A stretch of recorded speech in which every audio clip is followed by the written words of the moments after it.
everybody, and welcome to the first episode of the Colonelcast. We are here today with ERICH McCoy. Hello, hello. Yes. Now, how's it going, Colonel?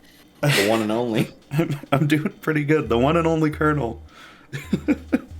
But, who are you, for the people at home who may not know, who may not be coming from other channels and stuff here?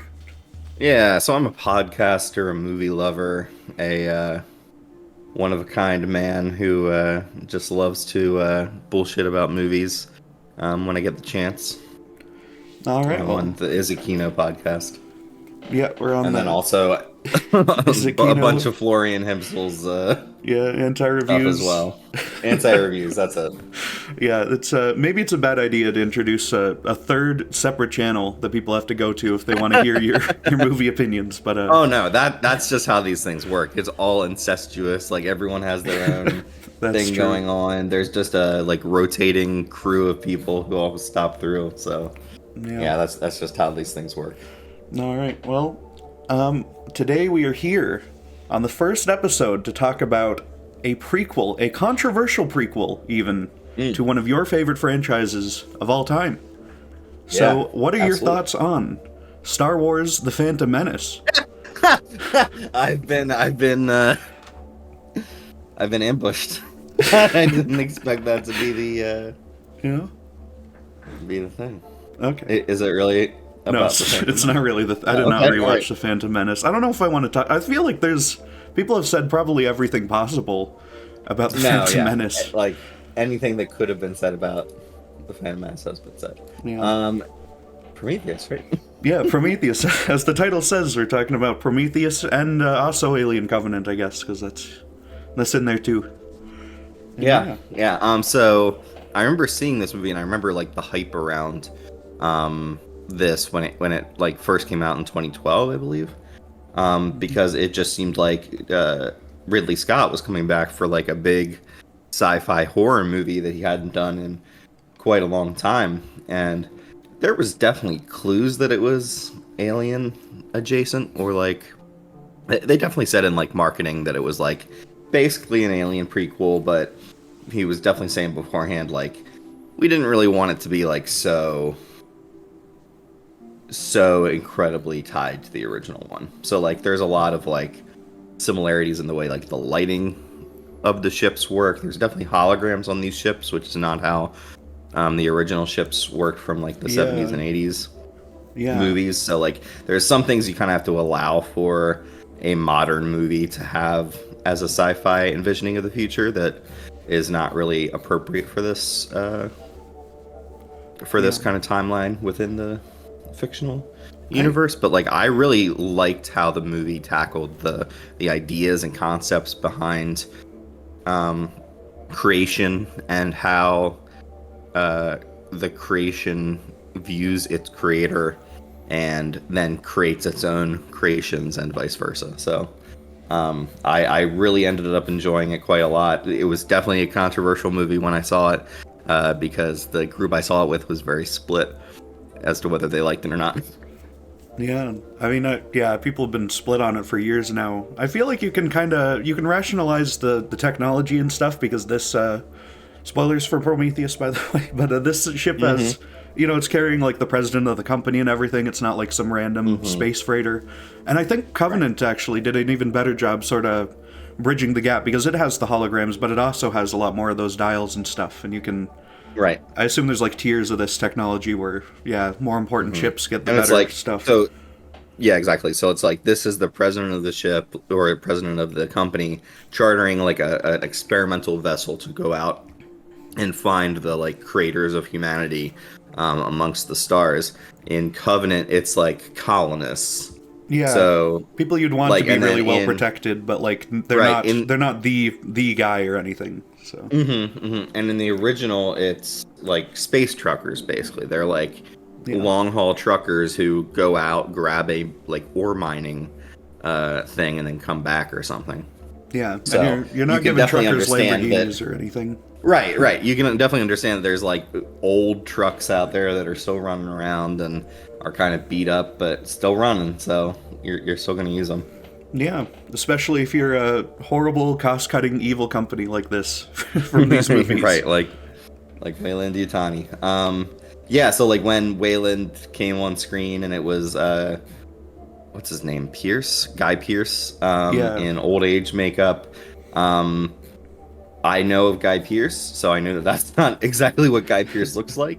So, like, I guess I saw his name in the credits, knew it was him.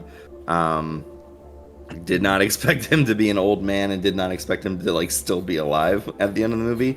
But like, to a certain extent, if you see somebody in a hologram at the beginning of the movie, you kind of expect that they're going to show up again at some point. Yeah, that's true. I'm not really familiar with him at all. I'm not sure what else he's been in, but yeah. I mean, so he He was did in good in this. Memento. He was Okay.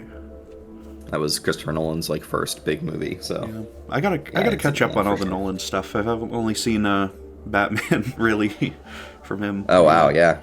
Yeah. Yeah, he's got some bangers in his filmography there. Yeah.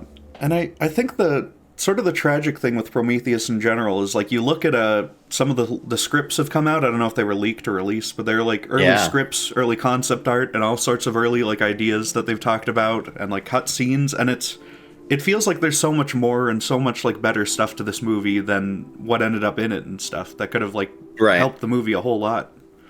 It's, Yeah, and it's like it seems like the original version of this movie was the basic outline of this movie, just with more alien stuff attached to it. But like pretty quickly within the alien engineer script, they're like coming across facehuggers, and there's like being chased by xenomorphs, and then like the end of it, there's an ultramorph, which is like just a giant alien. It seems. yeah, I like that ultramorph design. It's a really strange looking thing. It's super cool. But they decided at some point to really like take out the alien elements, and instead what you've got is like kind of the building blocks of what the alien is. So like what this movie introduces is that there's like a black goo that is like a DNA enhancement, or like at some point they call it like an artificial intelligence, but it just like accelerates any kind of like evolutionary advantage in like crazy different ways depending on what it's exposed to. So like within the movie you see all kinds of different ways that the black goo Yeah, it like mutates all of the people. Right. It kind of it changes. mutates people. There's like Mutates little the worms in the worms. dirt that becomes like a hammerpede, which is this like snake thing that coils itself around somebody's arm and then breaks it. So it's like there's all of these elements of the alien that you see come into the movie. It's just not the actual alien until the very end, where there's this thing called the Deacon that kind of looks like the alien, but it's different. It's different. Yeah, that thing's really strange, and it's especially strange to me that they never follow up on that at all. It's just gone. I know in a comic somewhere it turns into a mountain. Yeah, I heard about that. That's very odd. But yeah, Yeah. like I think it's the kind of thing I like that. I think this has like opened up the alien world in an interesting way. And, Oh yeah, I love this there's stuff. an alien RPG book that has really utilized all of the elements that are introduced in these two movies, Prometheus and Covenant. So like just the breakdown of, let's take the like facehugger. So like the facehugger wraps its tail around your neck, and if you try to remove it, it chokes you out. So like that tail element is in the hammerpede. Like that hammerpede then like goes right down your throat, as it does with those dumbass biologists or Yeah. geologists or whatever, and then like fucks you up from inside. So like all of these different elements are found in the ultimate xenomorph like design, but then they've like kind of chopped up those pieces and given it to different creatures. So Yeah. I really like that concept, and I think if you're willing to play with the idea that some of these characters are way more expendable and are just kind of like there to get killed by some beasties within the movie, I think it's a really fun like creature feature. Just watching these guys get picked off. Yeah, and I mean, I think it might have some of the scariest scenes out of the whole series too. It's got like Yeah. really, really well executed, just horrible things happening to these people. Especially, I mean, the most famous one is the Especially Shaw, yeah. yeah with their C-section scene, and that's pretty harrowing and terrible. Like I wasn't even prepared rewatching it to see just how bad it gets. If you're not ready for it, it's suddenly happening, and it's like, oh my god, it's like lifting up parts of her stomach and like yeah, it's like putting pulling her open, like thing in there to grasp the like octopus thing out of her. Yeah, and then like so that's bad enough, and then it like bursts open, and all of that stuff goes into her open stomach wound. Yeah, and it's like this is horrifying. It's wriggling around. She has to crawl down like past it, like rubbing her face up against the thing and stuff when she gets out. It's horrible. What I have been repeatedly delighted about is how in his older age Ridley Scott is just an absolute freak. Like he is just a 70 or 80-year-old man just being like, what if I showed you some of the most horrifying imagery ever devised on screens? I don't know how Gladiator 2 will turn out, but I'm someone's going to get mauled by like a tiger or something, and it's going to be great. Oh yeah, there's going to be innards all over the place. Yeah.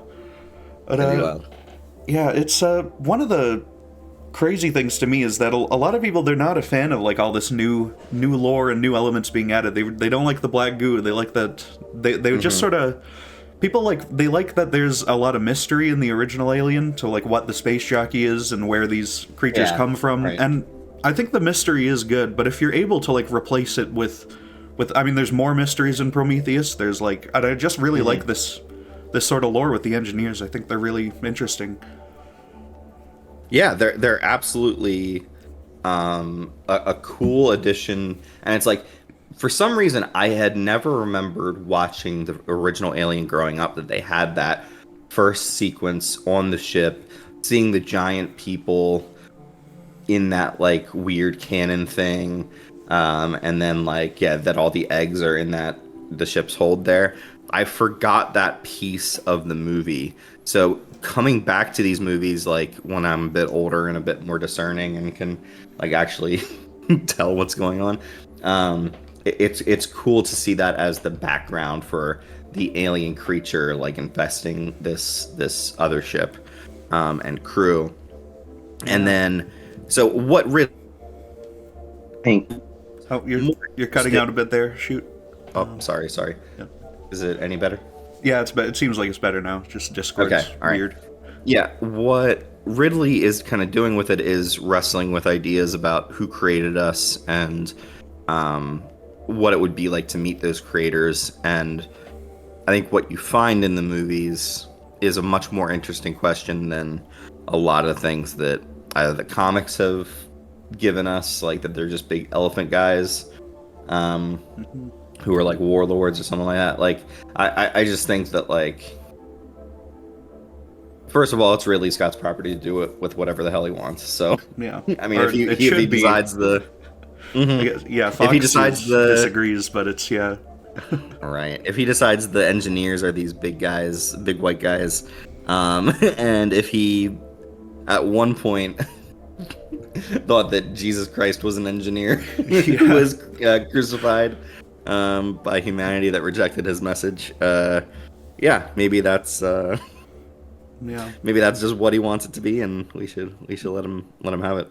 Yeah, I mean, I just think that's a lot more interesting, honestly, than like you say, like weird elephant guy in space and whatever. Like that's kind of, I guess that's cool in its own way, and especially when you see some of the comics, the way they draw it is a little strange, but it's yeah.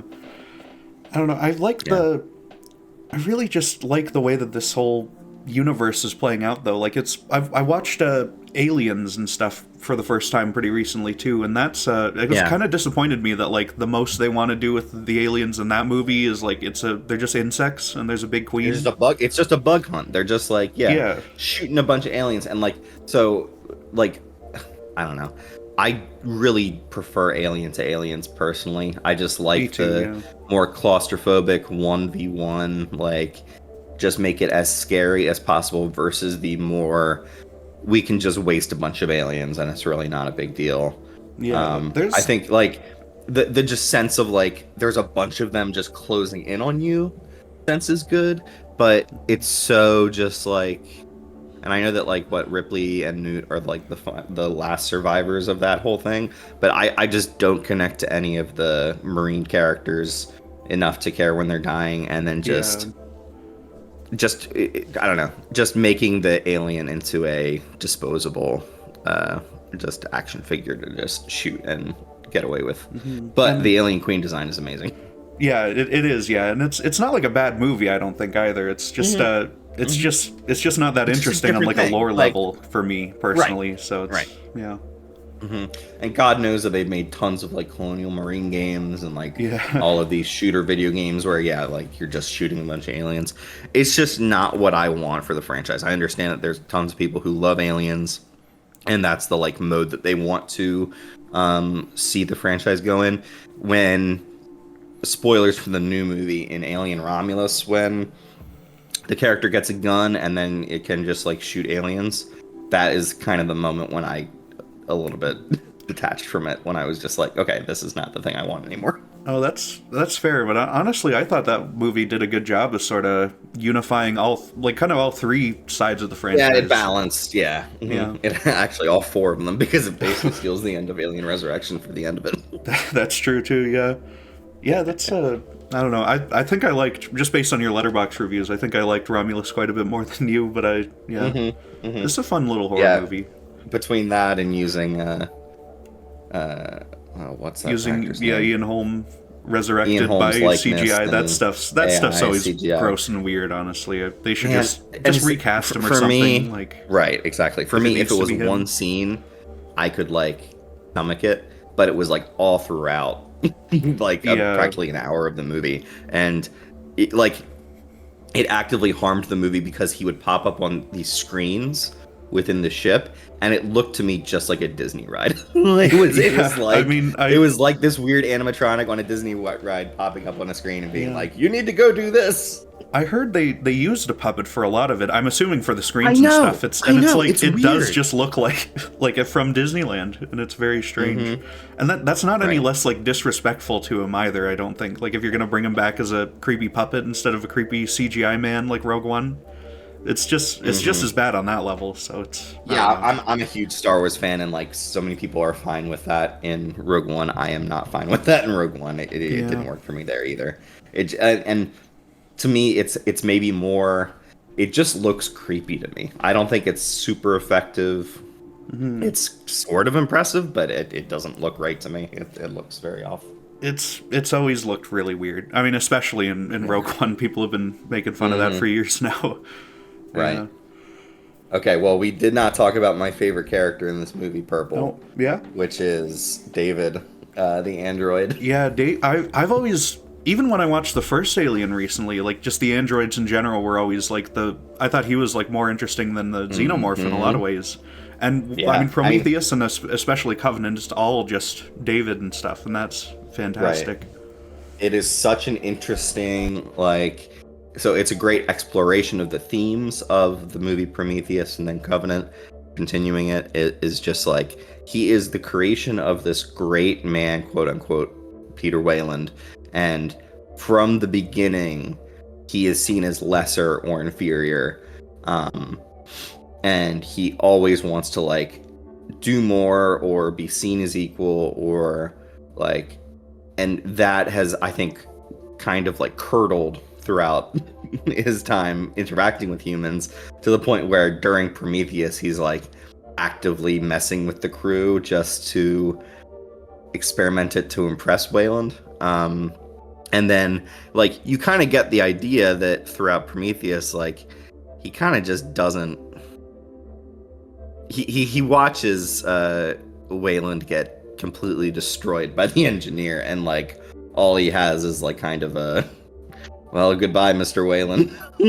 Like, yeah, you can feel his resentment a lot, and even in Covenant, they have like a flashback to when he's getting reactivated for the first time. I think whatever's going on there, it's but it's first scene of the movie, yeah, and he's like, he's like, one of the first things he says to Weyland is like, "Oh well, you're gonna die someday, and I'm not." It's just pushing into like his biggest insecurity and his biggest worry. And I think it's true of any like parent and child, is that like the parent is in a more advanced state of age, so like they have the upper hand in that way, but the like new life before them is like a great possibility. It's able to do all these new things that they can't even dream of or think of, and they're about to like enter their twilight of their years. So like it's just two ends of the spectrum of living that have to like work together or function alongside each other. And David is like fully, like he arrives basically fully formed. Yeah. What's very interesting is in Covenant that like Walter is a newer version of the same android, and it's clear that David is not perfect. He's getting things wrong. Walter is like saying, yeah, actually it's not he names a composer or something, and he's like, it's not actually that, it's something else. And you can see that David is like kind of pissed off by that. Yeah. I mean, the whole relationship between them and Covenant, that sort of props up the whole movie for me, and I think it's easily some of the most compelling stuff in the whole series. It's fantastic every time. Honestly, Covenant is like 3/3 of a movie. The first third is basically like replaying Prometheus in some way. The middle third is like an actual proper sequel to Prometheus. And then the last third is basically like redoing Alien for me. Yeah. So it's like that middle third of the movie, I'm like the most invested. I think it's amazing. And then both other sides of it, I'm just like, yeah, I've seen this before. Like they're doing all right stuff, and there's some new stuff occasionally. But yeah, that middle part of Covenant is just so good. Yeah. And I think one of the weird things in Covenant is that it does have the xenomorphs, even though they're not supposed to be like fully formed yet. Right. And I know there's like sort of a fan theory, because those are considered the like praedomorphs or something, the ones that appear in Covenant. Oh, are they? Okay. Yeah, they're like a separate sort of species, and you can see that they don't have the tubes and stuff. So the theory so they don't have like the biomechanical like segments. Yeah. Yeah, and the theory people have had is that like David would sacrifice himself to like create the first perfect like biomechanical alien queen or something at the end the LV-426 from the original. Mm-hmm. I think that would be pretty neat. That would be cool, and like that's the kind of thing where it's like it feels a little bit like Covenant is jumping the gun, because the Fox executives were like, hey, we need you to make like an alien movie. we need there to be the alien running around in this thing. Yeah. So it just seems like Ridley Scott just like gave in for that. But like all of that stuff that I wanted to see within a Prometheus sequel is still there and is still present. And he's like got his crazy workshop, and he's like doing all these crazy quotes as he's running around terrorizing people. And yeah, he's quoting like Ozymandias and stuff. Yeah, it's I love the set design on his workshop and stuff. He's got like all of so good. It has that one like famous Geiger painting of the like woman with her head kind of coming out of the side and stuff. They do that with Shaw, which is kind of sad that she's not around in the movie, but that's sort of, I guess, a fittingly horrific end for this sort of series and stuff for her. And it's like, it's so funny because the end of Prometheus, they're like heading out, and you feel like they're going to like reconnect with their creators and at least like find something out. And then what you learn in Covenant is that David, it like instantly went there and then like nuked them all with the the goo capsules that he had. They released a short called The Crossing between Prometheus and Covenant, and that's like, I don't know if that's like a deleted scene from Prometheus or from Covenant or what it is, but they got her back and stuff. There's a lot of crazy like behind the scenes stuff that's just on YouTube for the most part, that is just like stuff that you'd think would just be in the movie. Yeah, like that should just be a scene. There's stuff establishing the crew of Covenant on YouTube, and like James Franco is in that piece that's on YouTube, and he's barely in Covenant at all. He is like the captain of the Covenant who gets like almost immediately like destroyed in his cryopod as soon as they wake up. That's bizarre, because he must have been charging pretty high rates by then to be in movies and stuff in 2017. That's like, Yeah, peak of his so career. it's wild that he's in 2 scenes and you cut one of the scenes. Like, Yeah, it's wild, and it's very much a like setting up the couples and setting up the like characters that you're going to see for the rest of the movie. So it's interesting that they cut that. But yeah, like especially the stuff with David and Shaw and yeah, like there's so much good stuff that's on those deleted scenes or whatever. yeah, and I think just with how kind of obviously like hacked apart both of these movies are, I think it's amazing how well they still hold up. Like there's Yeah. I know there's a whole cut like conversation scene when the engineer first wakes up in Prometheus where they like talk to each other for an extended period, and it gives more of like a specific motivation for why he gets all pissed off and pulls David's head off and beats him down with it. So how do you feel about that? Do you like that they don't really show a whole lot? David just says the thing to him, and then he kind of like looks at them and just starts attacking them. Well, I know in the script it's like like 5-minute long scene where they're just speaking in like alien language back and forth at each other, which sounds boring and annoying, honestly. But yeah, right. They did a film one where he gives Wayland is like, oh, I created this man and that's why I should be immortal, and I forget if that's that specific line is in the movie, but it's yeah, I think that version is really good and stuff. What I've seen of that specific deleted scene that they actually filmed. And I kind of wish that was in there.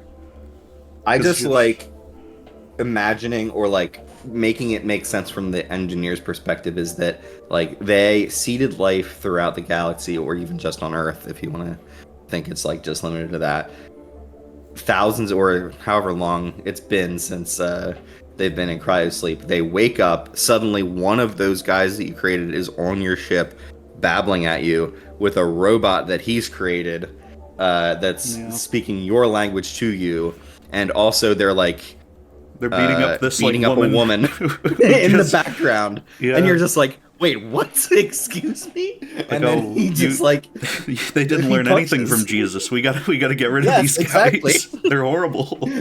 Y'all need Jesus. Yeah. Yeah, like I just think that's hilarious to consider, and like I think to a certain extent that kind of unknowable nature of your creator is part of the thematic weave and weft of the movie. So I'm like perfectly happy to like not know exactly why that happened, just because like we don't know our creator, and that leads us to do these crazy things like explore the galaxy looking for them and create our own creation who very intimately knows us and hates us. So like yeah, all of that stuff I think is incredibly interesting. So I'm fine with not knowing exactly why that happened. And I honestly thought that like Covenant was going to go differently. I thought that like they would get on the planet of the engineers, there would be some amount of like back and forth, or some amount of like, well, why did you create us? Why, like, but I guess they just thought, would that be too boring? I don't know. People said they hated the engineers so much. So if we put a scene where they kill all of them, or I mean, they do look a little different. They don't have like the perfectly black eyes and stuff, and their skin's a little different. But so they could be different creatures. But it's I was gonna say, you could say that that's like a colony of theirs. Like, yeah, or I think even it's that like is another the thing, species they made or something. You could come up with anything. It's weird because both the planet that they're like told to go to based on like earth carvings and stuff like that, and the planet that they eventually go to are not the engineers' homeworlds.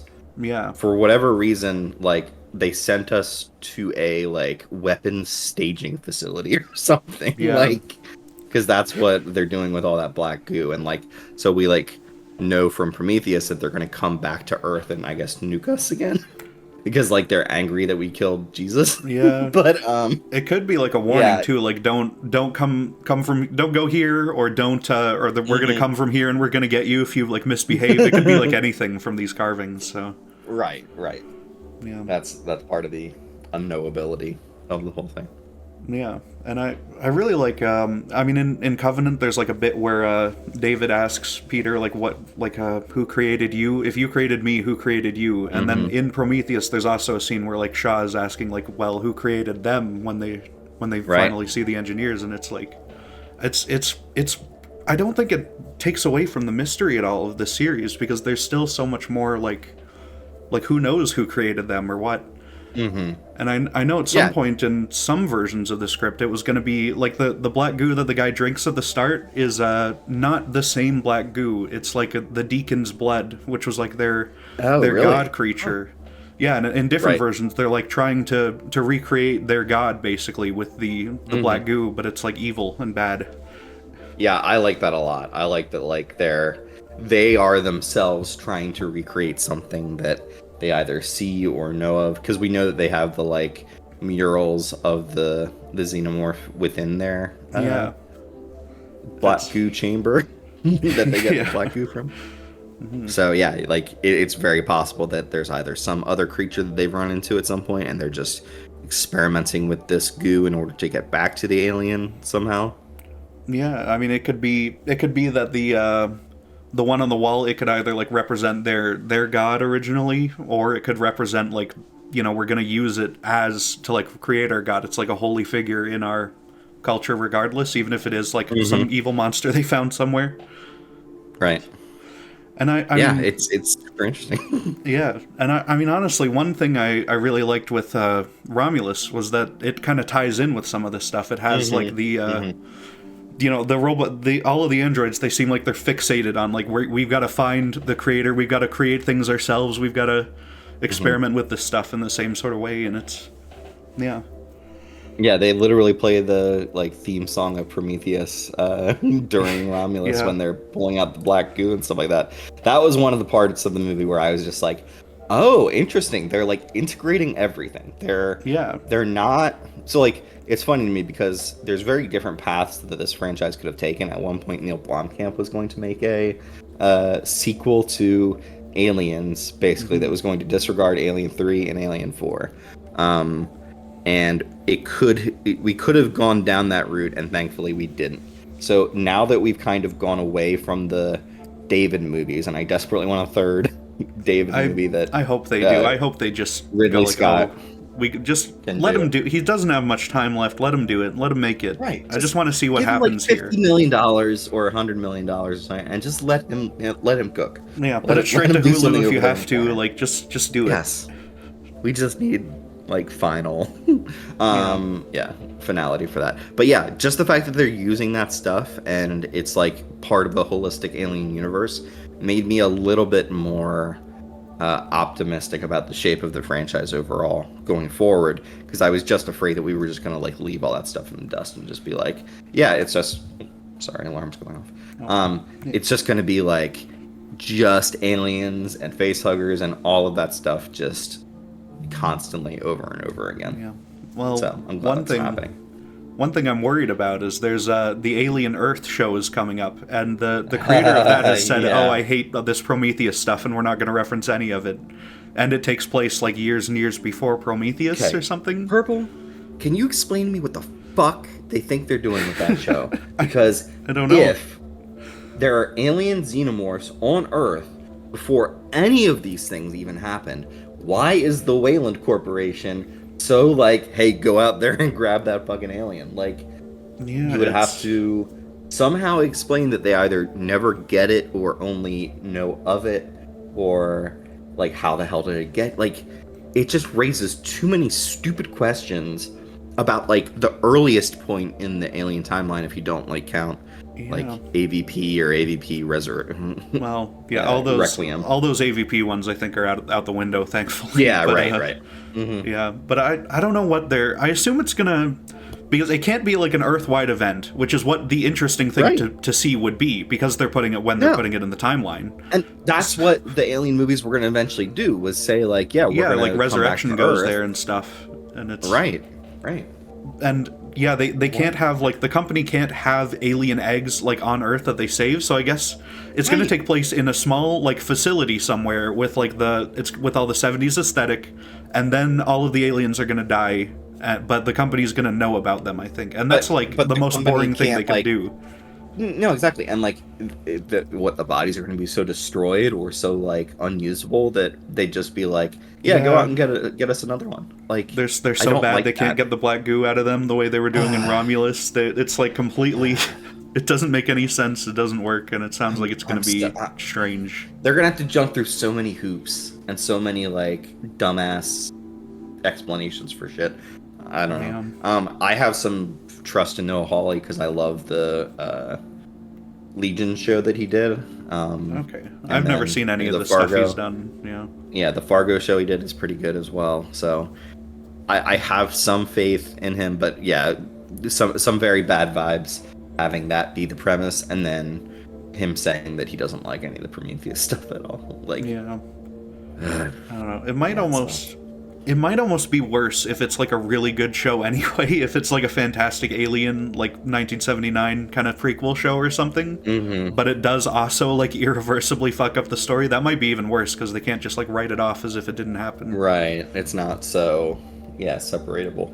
Yeah, which thank God those fucking AVP movies are terrible and no one likes them because they can just ignore them. I think they're still canon to like the Predator series. Right. It's like one side does not respect the other. Yeah. Like Alien deigned to be part of the Predator franchise, and now Predator has that as part of its history. The Alien franchise kind of just ignores that going forward. Yeah, and I mean, fucking like Ridley Scott, he wasn't going to go back and watch AVP Requiem or any of this shit. Even if he did want to like care about it, he was not going to bother. Not that anybody can watch that movie because it's so goddamn dark. It's interesting though, because someone is doing like a remaster of that movie because apparently there was something wrong with how it was like color timed, or there was something wrong with the way the movie was put together, and that was not what it was supposed to look like. If you've ever seen that movie, it is so goddamn dark you can barely tell what's going on. Yeah. It would be cool to see it, but you can actually see what's happening. That would be kind of neat. Right, actually see the movie. Still wouldn't be great probably as a movie, but you know. So would you be interested in another Alien versus Predator movie? Because it sounds like the director of Alien Romulus is open to the idea, and he's open to doing it with Dan Trachtenberg, who did the Prey movie. Yeah, it would probably be way better. I think it could, as long as you don't fucking set it in like Antarctica on Earth for no reason. As long as you just put it like in space in the future or something, then I think it could work. And at least be like a fun movie where you see the Pred Alien and stuff like that, because that's always fun. But it's it's just got to be in a way where it doesn't like do strange things to the whole timeline of both series for no reason. I don't know, because I'd kind of rather them just be separate. Like, you can do that kind of stuff in comics. Yeah, I mean, there's AVP-VT with Terminator thrown in there in the comics. Yeah, they have all kinds of stuff. They have Alien vs. Predator versus Batman. They have all kinds of crazy shit. But yeah, it's just like, I feel like it harms both in a way that just seeing the alien skull at the end of Predator 2 does not do. It's kind of better as an Easter egg to me than it is a full-on concept for a movie. And that's true, yeah. You know, if they are gonna do it at all, they might as well go balls to the wall with it. Just put Batman and the Terminator and RoboCop. Just have all fucking every 80s series you can think of. Just have them all in there. Pee-wee and Beetlejuice. That would be worth saying. I'd buy that for $1. Yeah. Just make it, if you're gonna do one of these crazy kind of schlock movies, just go all the way with it and make it insane and fun. But yeah. I am glad that Ridley Scott steered the franchise into something more interesting, more kind of right. Because we could have either gone on with Alien vs. Predator stuff, which I don't want. We could have gone on with Aliens spin-offs or Aliens sequels that kind of ignore the other movies, which I don't want that either. And then what we've ended up with is these Alien legacy sequel kind of things that are paying homage to the at least the aesthetics of the original movie. Yeah. I've heard that Alien Isolation but is also game is working on new stuff. Yeah, I have only played the first couple of levels of that, but it scares the shit out of me when the alien gets you. So yeah, it's a very effective game. Okay. Yeah. What is your favorite design from these movies? I'm not sure, honestly. I think the Deacon is cool as it is at the end of Prometheus. I think my favorite though is probably the little creepy white ones from Covenant. Yeah, the backbursters. Yeah, I mean, there's the one that like grows up later and it like walks up to David and Yeah, it it's kind of like looks like it's like Slenderman or something in that bit. mm-hmm, And mm-hmm. it's very creepy. You can hear it's like heavy breathing and stuff, and that's fun. Right. It like the neomorph, which is those white things, are like so viscerally brutal because they like take chunks out of people. Like Yeah, and they that's just start biting at people, and like they seem the most feral animal out of any of the aliens yeah. that we've seen on screen. And I mean, the way that they're introduced too, like even before they even come out, it's like the way that they make you sick and stuff is so much. It's like I think way worse than like the facehuggers and stuff, where you start just like coughing up blood and twitching, and it just seems horrible. Right, like these spines come out of you. It's like it can't like get out of you properly. It's just always just gotta find a way out because one comes out of his back, and then the other one comes out of his mouth. So Yeah, it's it just like bursts they're out just wherever taking, it can.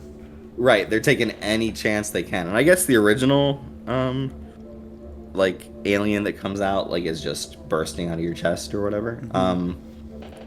I the one, so like Alien Romulus was much less gory than I thought it would be because Fede Alvarez is really known for his like over the top gore. Yeah, his like Evil Dead is crazy and stuff. Right.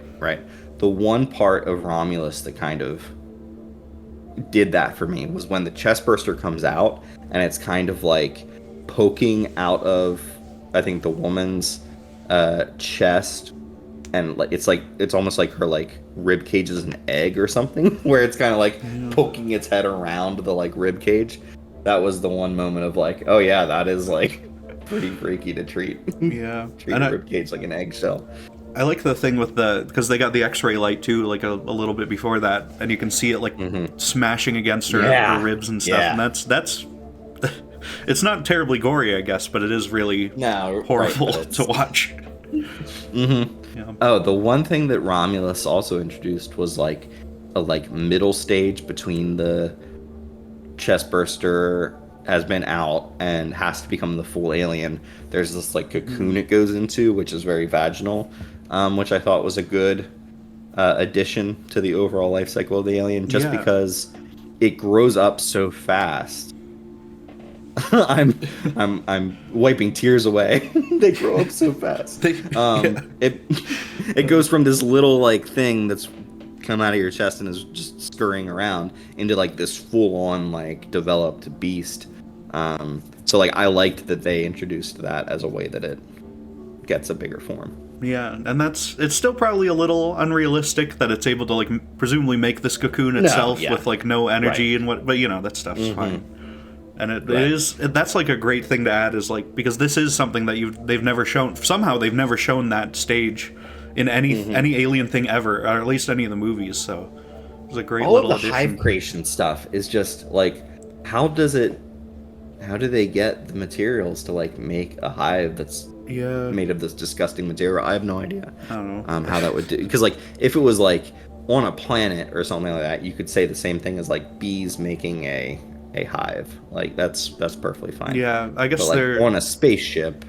How are you, or I'm sorry, a space station? How are you getting like organic material to make a hive out of? I guess for Romulus, at least, there are like a lot of people on that station, I assume. So maybe they're eating some of them and turning them into that or whatever. I don't know. Okay.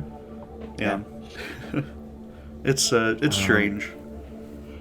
Yeah. Oh, there was something else about. Oh, what do you know about egg morphing? Yeah, that's like the cut bit from the original where they turn the people into the eggs. I kind of prefer that to the idea of the queen laying them, honestly. I kind of do too, because like it's so invasive and horrible. It's like it's like just another extension of like how they invade and mess with people's bodies and stuff. Your entire body just becomes the vessel for this egg. Yeah. I kind of dig that idea too, and it's the kind of thing where it's like, I like that the alien creature has this whole life cycle that it goes through, but you don't know where the eggs come from. I think it's perfectly fine to like have a queen alien, but that's kind of getting more into like the bug aspect of it. But like making people into that final or first part of the evolution cycle and closing it up completely, I think is a better choice. Yeah, it just fits better, I think, because it's more alien. I mean, that's the whole point of the Right. thing, is that this is some crazy creature. If it's just the same as like how insects work and stuff, that's kind of, I don't know. Not as creative. Yeah. Yeah. What do you think? There's a little moment in Covenant where the first, I guess, Praedomorph or Xeno, whatever it is, kind of, it comes out and it's like it's just a tiny baby Xenomorph and stuff. It's not really a chest burster. I don't like that as much. I get what he was going for, because you want something that can like not puppet, like that can like do what David is doing back to him, and so David now has his creation that he's like he loves as his own his own son. But I like the design of the chest burster as its own like fucked up little thing. So like I liked it more in Romulus when it comes out, and even though it's like a little CG, or I think it was a puppet for at least parts of it, but like I like it more as its own little thing that then grows into the alien rather than just being a tiny version of the alien. That does make a lot more sense. But I think just for I don't know if this was intentional, but it reminded me of like the way when they painted Jesus in the pre-Renaissance paintings, he's just like a tiny man. And there's people have said like whether that's, do they not know what a baby looks like, or is it like he has like the wisdom of a man like in his baby body or whatever, and that's sort of it made me think of that at least. I don't know how that works or would make sense or whatever. That's an amazing comparison, and like it kind of makes sense as like this is the first alien quote unquote that David is creating, so it would come out that way rather than have in an intermediate form. I know at some point, I think for Covenant, one of the ideas for the little neomorphs was that they were going to like come out of your head. They were going to blow up your whole skull. Oh my god! There's. How does it get up there though? There's not enough space. Is like I don't know. It could start just growing as like a horrible tumor or something, I guess. But yeah. It feels like there's always more room to come up with more horrible things that one of these creatures can do to your body and stuff. It also recalls like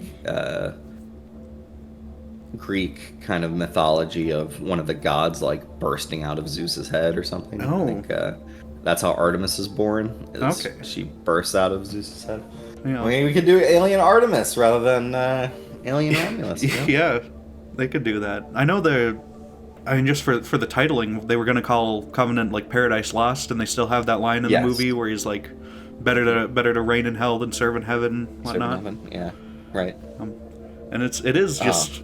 I feel like I'm almost like not smart enough and don't know enough about these things to make all the thematic connections, because I know vaguely what Paradise Lost is about, but not that much. So, I don't know. I mean, all of that stuff is like Dante. It is. Yeah. Is Paradise Lost Dante, or is that? Well, Dante's Inferno would do that, and then there's Paradise Lost is like Milton, I think. Milton. That's right. Yeah. And then there's he's like calling back to all these like ideas about creation and ideas about reigning in hell, being fine with things not working out. Yeah, I guess he'd prefer to stay behind and create more horrible things than to like be some man-made servant or whatever. So have you seen Lawrence of Arabia? Oh yes, of course. Okay, because I have not, and he's watching and he's quoting that at the start of the movie. Purple. And what does that mean? Well, it's like 4 hours long. Okay, I'm gonna get to it eventually. It's very long, but it's totally worth watching. I know. There's so many. I haven't seen Godfather. There's so many of these I gotta see. Like, I don't know where you live, but if you live near a theater that would show it theatrically, definitely see it that way. Okay. And if not, then just put aside the time, put your phone away, like, just spend time with the movie. It is one of the most sweeping, like, grand, epic movies that could ever be. And you watch that movie and you just, like, go, this is the power of cinema. This is, like, what movie making is all about. Okay. So, like, David is very clearly, like, enraptured with Lawrence, based off of him watching the movie and, repeating the lines that he sees Lawrence saying. Yeah. He's even dyeing his hair to look more like him. Yeah, he's I don't know. I guess is there like a thematic kind of connection there that I'm not aware of, or does he just like that movie a lot?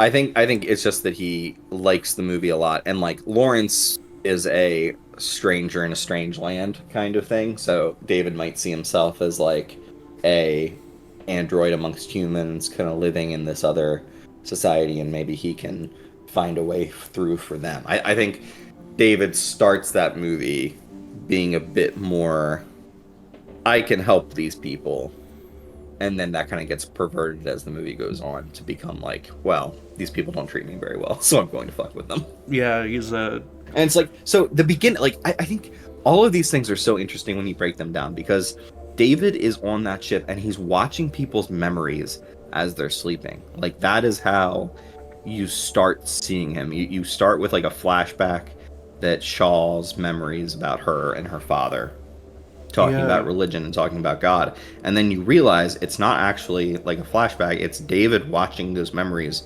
being streamed from the cryopod or something. So that already is just such a messed up thing, is to just like invade people's dreams and be like, I'm going to figure you out. Yeah, and he like brings it up later, and he's like, "Oh, you're still religious after your dad died of Ebola." Like when I think she's like pregnant with the thing too, and it's like the Right. There's that whole stretch there where he's just as horrible and evil to her as he possibly can Yes. be. And like after it's like taken out of her, he's like, I didn't know you had it in you. Yeah, poor He is choice just of words. He is a little stinker. I love David so much. I love that he's just this little freak. Yeah, I don't know. Do you think what would Romulus have been like if like they had like David specifically was on that ship David or was something in that role. instead of Ash? That would be It would work. I think that it would have to be another one, I guess. Like I was gonna say, it would kind of be like a fourth thing, right? Because he goes away with his colony. I don't think you could say that it's the same colony as they're on in Romulus, just because I don't think the timing there works. Yeah, that's true. Probably, yeah. Yeah, so you could say that he like fucked around with that group that he has, and then escaped when people found out what he was doing. Yeah. One thing actually that kind of bothers me with Romulus is for all the other Alien movies, they have Ash, Bishop. There's like I think in Alien 3 or I haven't actually seen Resurrections, but I think there's like one that starts with C in that, and then they have David, and then Walter is Call. Because he's her name is Call. Yeah, okay. The android that Winona Ryder plays. Yeah, but and then there's David, and there's Walter is 4 letters away on the other side of the alphabet, and I'm annoyed that they went with like I already forgot what was his name in Romulus, the main android, and the other one's Rook. Andy. So they just threw that out, and that's so sad to me. Right. Yeah. Isn't Andy some kind of like within the movie? Isn't that some kind of like? Isn't that they just call him that because it's based on Android? I think it's like AND1 or something. They explain like it's like a serial number thing. I see. Okay. I don't know. They should have gone with I don't know, Eric or something. Give him an E name. You got to keep that alive. Right. Just this random stupid tradition. One thing actually I didn't enjoy in Aliens was seeing that the Bishop's like nice, and I think that's. It's weird to have like a nice android that's made by the company. It's definitely Cameron's prerogative is to like in the sequel you like flip the thing. So like yeah. I mean, Arnold he did for was Terminator. coming after them, right? In Terminator, and then he's nice in the second one. In this one, the android is a trustable helper. Yeah, but I feel like for Aliens specifically, it just undercuts the whole. Because, like, the androids are just an extent... They're just, like, the company, like, alive, though, and stuff. Like, the company was a person, and its specific interests manifested and stuff. And it just... It feels like there's no good reason for a Bishop to, like, wait and save Newt and stuff, and save Ripley at the end. If it's, like, still following company prerogative, so I guess it's just not. I'm trying to think here, because in that movie, like, Burke is the like, company man... Yeah. That's always doing the shittiest thing. I think that it's not, as long as there's like an evil twist to him, I think it's not necessarily bad to have a company android that is helping the characters as long as there's a reversal at the end where it's like we were just helping you to get this other thing, or Yeah. but I don't think that exists in Aliens, does Yeah, it? Like, no, it's not you like just, they're helping for any reason, really. At the end, they just all get in the cryopods and like go home together, or try. Well, they try to, and then Alien 3. But is it the same android at the end of 3, or is that who shows up at the end of 3? I don't know, honestly. I know that because Bishop died in the crash and whatever, but then they have like another. Yeah. They have the guy played by Lance Henriksen, who's like the guy that they based Bishop on, or something. Is it like Wayland? He's like some a different Wayland descendant, and then that's why in AVP he's playing like Charles Wayland or whatever, like the actual Wayland, which they throw out in Prometheus. Of course. Right. Yeah. I don't know. Look that up real quick because I for some reason thought that it was another android, but it's very possible it's just an actual guy who shows up. I think so, yeah. I don't know. One thing, it's also weird that it's strange trying to square out the whole franchise. Human designer of the android. Okay, yeah. Interesting. Yeah. I don't know. It's just strange twists that it takes, I guess, because it's more just retrospective, because when you're making Aliens, it's like, oh, the android's evil in the first one, but it can be good in the next one, and that's not too weird. But now that like every other robot in the whole series is terrible, except for in Romulus, really, it's yeah, it's weird because I liked how the android worked in Romulus, if only because they like kind of. He has that moment where it's like, oh yeah, you're gonna do like the best thing at the moment for the company. Yeah, I think it works because better that ties into their trauma with the androids deciding to kill their parents to like save the rest of the mine or whatever. Yeah. I think it works a lot better with because the good one is it's like made by her, like she made it or her family made it for her and stuff, so they can it can have its own like prerogative and stuff until they put the chip in and he turns evil for half the movie, and that's always fun too. And that actor does a great job because he sort of you can see him flip from like all of his nervous tics and stuff he has as the regular one, and then when he's evil he puts on like a different accent. I think even it's great. Oh yeah, that actor's in The Industry, which is a great show right now. It's really hitting its stride in season 3. So I hope they put him in more movies and stuff. You know what? They can cast him as Miles Morales when they bring him in live action. Just put all these people in a Marvel movie or something. No, and make them spend their whole career there. Oh God, a terrible reality they live in. Yeah. So, what is your favorite Alien movie? Ooh, it's tough on. I think it has to be the first one overall. I think that's the one isn't it? Yeah. I think beyond that though, I'm not. I really liked Romulus. I think it's almost a toss-up between Romulus and Prometheus and stuff. Yeah, I definitely prefer Prometheus to Romulus. Honestly, Romulus was like near the bottom of my ranking for the series, just because what new is it adding to the franchise overall? That's true. I think it's less so that it wants to add something new and more that it wants to just put these things together and give it like a new kind of foundation to spring off of. Which I think it does a good job of that. I have a real problem with those kinds of movies because that's what I really disliked about The Force Awakens.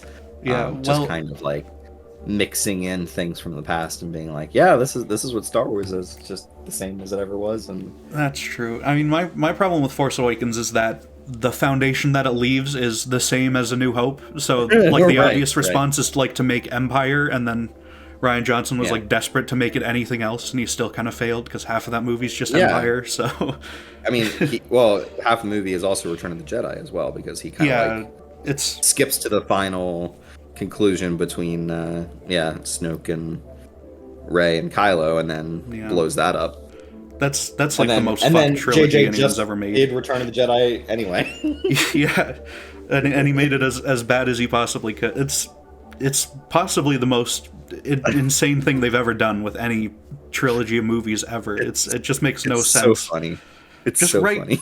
Just write a fucking. You bought this for like $8 billion. Make a plot outline or something. Right. Just an outline of like where they're gonna go. It's so funny because the way those movies turned out, you would never like write it that way. Like there's not a single person that would be like, yeah, this is our plan. This is what we're going Yeah, with. it's entirely like response to like the previous movie. It's like it's like a reactionary trilogy and stuff where they just go ping ponging on these different concepts, and it's yeah. Do you think Colin Trevorrow's Star Wars 9 would have been better, or? So here's the thing. I like that script a lot more than I like Rise of Skywalker, but I think that Colin Trevorrow is not a good director. So I think That's true. As much as I like the elements that I was playing with, I think the movie would have been worse. I don't know if it would have been worse than the Rise of Skywalker, but yeah, it seems it might have been like destined to just be the worst out of the series, regardless. So I've seen Trevorrow terribly mismanage movies. Yeah, that Jurassic Park Dominion is not a good movie. That's really awful movie. Yeah. Yeah. How do you think Gareth Edwards is going to do with Jurassic Park, though? They're doing that. We'll just talk about every series. No, exactly. I think it's a good choice to get for the Jurassic movies because he brings such a great scale and scope to like Godzilla. And I mean really all the ships in like Rogue One and stuff like that. They all look so much bigger and more tangible. I think he's not a great story guy, so it's good that they're bringing David Koepp back for that one. Yeah, the original Jurassic Park, which is based on the novel, but he changed a lot in that. Yeah, it's a very different story from what I've heard. Yeah, I don't know. I feel like it's weird because we live in this world where every single story has to be told within like an existing franchise now if you want to make it a big movie, which I think is pretty unfortunate. But it's pretty bad. Yeah. Yeah, but within that, like I mean, people have been able to make some that are good and some that are terrible and stuff. So it's it's I'm glad that the one that they haven't brought back again, at least, is Jaws. They're leaving that one to rest, which seems like a good idea. They kind of like wore themselves out for those because they did 4 of them. Yeah, pretty close together and stuff, and that's and yeah, I know those are all awful sequels too. So yeah. I guess with Jaws you can just make another shark movie. Just make The Meg forever. I mean, yeah, they made The Meg. Yeah, they made Deep Blue Sea. They made what was there was a different movie about sharks. I don't know. There's thousands and thousands of those out there. Yeah, Jaws kind of spawned its own like genre almost. Yeah, I don't know. And I guess as far as franchise reboots, actually, I think Covenant, sort of a lot of the way that the kills worked and were framed and like how bloody they were, it really reminded me of the like Halloween 2018 movie, which has like Danny McBride in it, who's in Covenant as well. Oh, so who's in Covenant as well? Yeah. Yeah, I assume he's just. I don't think he's on like the script of Covenant or on anything else. Like I don't think that's like an intentional thing or there's any reason that they look similar to me, but I don't know. I was gonna say it's possible he went from the experience of making that and was like, "Hey, we could do this," but I don't know because it's David Gordon Green who directed those, right? Yeah. So he would probably be way more destructive. I know he did the script for Halloween, but that was probably pretty at the same time. Yeah, probably would have had to be. Yeah, I don't know. It's a strange world we're living in. We can only hope that they don't throw out everything interesting that the Alien series has ever done just to make a show where some soldiers shoot the aliens on Earth and then it's done. I don't know. It's a great series where every director who's come to it has like taken an interesting different crack at it. Yeah. I do hope that I don't know if what's his name is going to make another one of them. Alvarez. But I hope that Fede Alvarez, I hope that if he comes back for another one, that he's able to lean more into his own sensibilities. I hope so. And that going forward, we can keep the kind of like, okay, different director this time, a different take on what Alien could be, and just keep going with that. It's one of the most unique franchises in that way, in that it doesn't. It's hard to say it doesn't have a consistent voice, but it doesn't have like the same voice every time giving you the exact same thing. Yeah. They should switch with Predator and Alien. They should let Alvarez do the next Predator and Trachtenberg do an Alien. I'd be down for that, honestly. Yeah, I mean, his stuff's great too. So Trachtenberg is yeah. a really good director. So Yeah, I'm down for it. yeah. Has we got anything else to say for these fine films here? Or is that a good Yeah, spot just to- watch Alien movies. They're good movies. All right, yeah. Go see Romulus in theaters. So hopefully we get more It Alien must stuff in still be general. playing, right? It's It doing is. really well. It just passed it's like the highest grossing IMAX horror movie ever IMAX or movie, something. yeah, right. Which is Right. that's pretty cool. Let's see. I want to check my local theater, see if it's still playing there. It must be. I don't know. Yes, it's still playing. One showtime. Okay. One showtime per day. That's good. Go to the 8:55 p.m. Yeah. showing of Alien Romulus. And if you can't make it, just wait 3 days and it'll be on Disney Plus or something, I'm sure. So Right. yeah. And thank you guys for watching. Oh, goodbye. Bye-bye.